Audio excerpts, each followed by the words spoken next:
अस्सलाम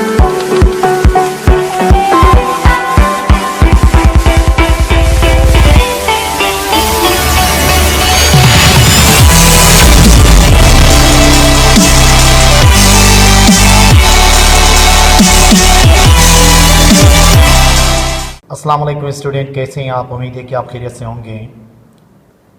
हम अक्सर उर्दू बोलते हुए ऐसे जुमले इस्तेमाल करते हैं जिसमें चाहे कुछ भी हो जाए मैं वहाँ जाऊँगा, चाहे कुछ भी हो जाए वो यहाँ नहीं आएगा, चाहे कुछ भी हो जाए मैं उसे गाड़ी ख़रीदने नहीं दूँगा, चाहे कुछ भी हो जाए वो ये मकान नहीं बेचेगा।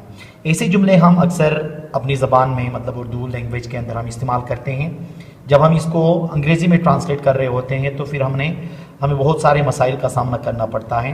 तो इस लेक्चर के अंदर हम ऐसे जुमलों को हम किस तरह से ट्रांसलेट करते हैं और वो कौन सा स्ट्रक्चर इस्तेमाल होगा वो हम इस लेक्चर के अंदर पढ़ लेंगे। वो तमाम व्यूवर्स जो नए हैं और वो व्यूवर्स जिन्होंने अभी तक चैनल सब्सक्राइब नहीं किया, आप चैनल सब्सक्राइब करके बिल का आइकन जो है वो दबा लें ताकि हर नया अपडेट आपको आसानी से मिल सके। तो आइए शुरू कर लेते हैं। देखें, ऐसे जुमले जिसमें चाहे कुछ भी हो जाए ऐसा जो लफ्ज़ आ जाता है तो उसके लिए इंग्लिश के अंदर हम इस्तेमाल करते हैं कम व्हाट में। ठीक है, तो इस स्ट्रक्चर का इस्तेमाल होता है। जैसे कि देखें, इसका जो फार्मूला बनेगा वो कुछ इस तरह से बनेगा। कम व्हाट में के बाद हमने सेंटेंस इस्तेमाल करना है। सेंटेंस इसलिए है कि यहाँ पे कोई भी आप टेंस इस्तेमाल कर सकते हो, मॉडल ऑक्सिलरी वर्ब इस्तेमाल कर सकते हो, ठीक है, या इसके अंदर कजेटिव भी हम इस्तेमाल कर सकते हैं। जैसे कि चाहे कुछ भी हो जाए मैं वहाँ जाऊँगा। अब इसका ट्रांसलेशन कैसे होगा देखें, कम व्हाट में आई विल गो देयर। अब देखें इसके अंदर क्या हुआ, कम व्हाट में का इस्तेमाल कर लिया, ठीक है, और आगे हमने क्या किया, फ्यूचर सिंपल का इस्तेमाल कर लिया। इसी तरह से देखें, चाहे कुछ भी हो जाए वो यहाँ नहीं आएगा, तो इसका किस तरह से बनेगा देखें, कम what may he will not come here.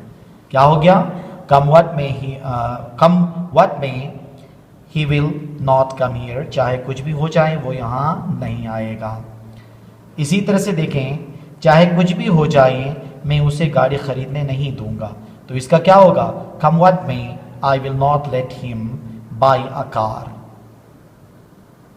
इस तरह देखें, चाहे कुछ भी हो जाए वो ये मकान नहीं बेचेगा, इसका ट्रांसलेशन क्या होगा, come what may he will not sell this house.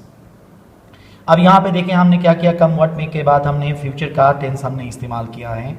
अब यहाँ पे देखें, चाहे कुछ भी हो जाए हमें उनकी मदद करना चाहिए। अब यहाँ पे क्या होगा, मॉडल ऑक्सिलरी लगेगा, ठीक है, मॉडल वर्ब्स इस्तेमाल होंगे।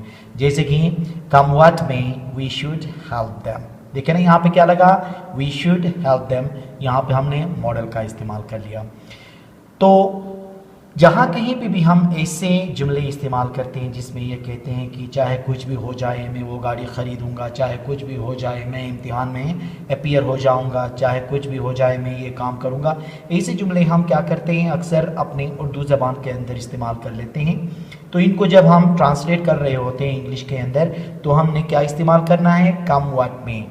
शुरू में हमने क्या करना है, कम व्हाट में लगाना है, फिर उसके बाद हमने वो जो सेंटेंस जिस ज़माने के लिए हमने कहना है वो हमने इस्तेमाल करना है। तो ये स्ट्रक्चर बहुत ज़्यादा हमारे लैंग्वेज के अंदर इस्तेमाल होता है। तो इन प्री डिफाइंड स्ट्रक्चर्स को जब हम सही तरीके से पढ़ लेते हैं और इसको ज़हन नशीन कर लेते हैं तो इंग्लिश की जो स्पीकिंग जो है वो क्या होती है, वो फ्लुएंट हो जाती है, तो बोलने में भी क्या होता है, आसानी हो जाती है। तो आप इसकी प्रैक्टिस कर लें, मुख्तलिफ जुमले बनाएं, ठीक है, डिफरेंट टेंसेस आप इसके साथ आप इस्तेमाल कर सकते हैं। उम्मीद है कि आज का ये लेक्चर आपको समझ में आया होगा। Thank you very much.